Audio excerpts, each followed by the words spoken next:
Hello guys, this is your Inday Lia. Kumusta? Panibagong araw, panibagong vlog po tayo. Ito'y para doon sa mga may kasintahan or kasama sa buhay na matagal nang naglaho. Ngunit gusto pa natin siyang magparamdam. So, gawin ito upang mabaliw siya sa iyo sa kakaisip. Laging mahuhumaling ang kanyang puso sa iyo at iisipin ka lagi. Isulat mo lang ito sa palad mo. So, continue watching this video hanggang sa matapos. But before kong simulan, mag-disclaimer muna tayo. Ito ay para lamang doon sa mga taong bukas ang isipan sa mga ganitong pamamaraan.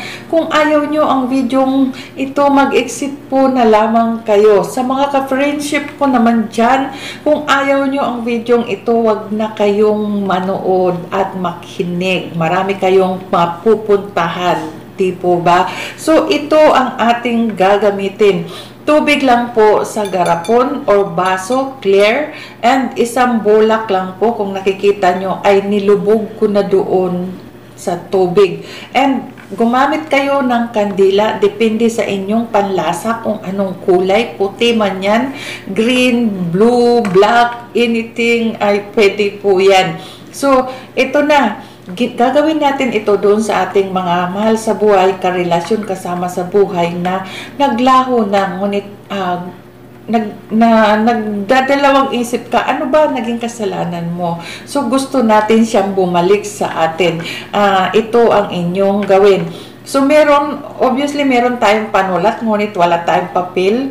So, kaya, continue watching ng video ito. So, nandoon ang bulak, hinulog ko na isang piraso lang. At nakasindi ang kandilang ito habang gagawin nyo ito. Gawin nyo ito ng Martes at tatapusin nyo ng 7 days. So, umpisa Martes, pagbilang. And then, the next day, go on hanggang sa maka 7 days kayo. So, ano ba ang dapat natin gawin? So, bago mo simulan itong videong ito, isulat mo ang kanyang pangalan sa palad mo. Liitan mo lang ha, yung sakto lang. Baka naman isulat mo dyan, punong-puno yan. So, isulat mo ang kanyang pangalan dito sa palad mo at apelyido. Yung tama lang dyan na makasulat sa palad mo, ay sinulat mo na yan. So, ang gagawin mo ay, yung kandila nakasindi dyan, then, doon ang bulak sa ilalim. Ang gagawin mo ay, igaganon mo lang sa baso, and para ka lang nagmomoni-moni. Gawin mo ito yung gustong-gusto mo. Kung hindi ka pa ready, pagpaliban mo muna. Then, ito na, nakasulat yung pangalan mo sa palad mo. Then, ilagay mo sa ganyan.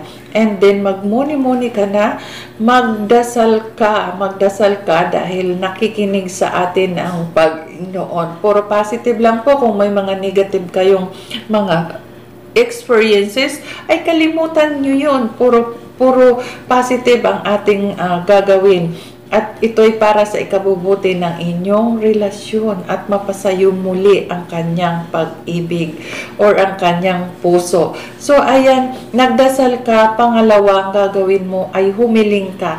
Babanggitin mo ang kanyang pangalan ng 3 beses. Bulong lang ang lahat. Bulong, walang sound na lalabas sa bibig nyo. Bulong lang yan lahat. And di humiling ka, mas marami, mas maganda. Pagkatapos nun ay pwede ka naman magdasal uli or pwede ka nang mag-sign of cross. Kung iba naman ang reliyon mo, silence lang po ang katapat. Ay ilang seconds ay pwede na.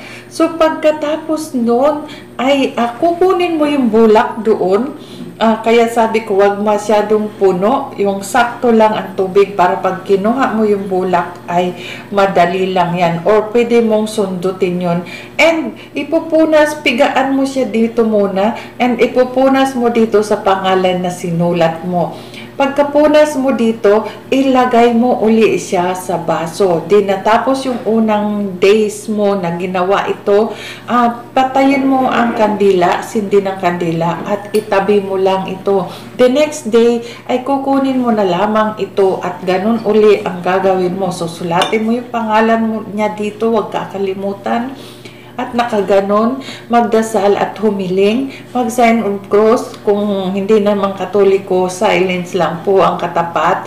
At huwag talagang kakalimutan, kukunin mo uli yung bulak at ibubura mo doon sa pangalan niya na sinulat mo at ihuhulog mo uli dito. So, pagka 7 days, ano ang inyong gagawin dito sa tubig na ito?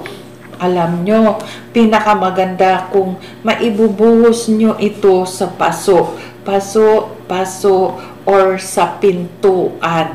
Sa pintuan talaga, pinaka-the best na maibuhos nyo yung tubig sa pintuan. Ngayon, yung bulak naman, kung meron kayong paglulubugan or meron kayong lugar sa loob ng bahay na inaakala nyong doon magpaparamdam or doon mo maririnig yung kanyang boses, doon mo siya isingit or itago. So, ayan, iyon yung gagawin mo pagka 7 days. Pinaka-the best na ibuhos mo yung tubig sa pintuan. Kung hindi naman, wala talagang choices, ay sa lababo na lang. Huwag sa bintana, iwasang ibuhos sa bintana, sa lababo. Pero pinaka-first priority ay sa pintuan sana.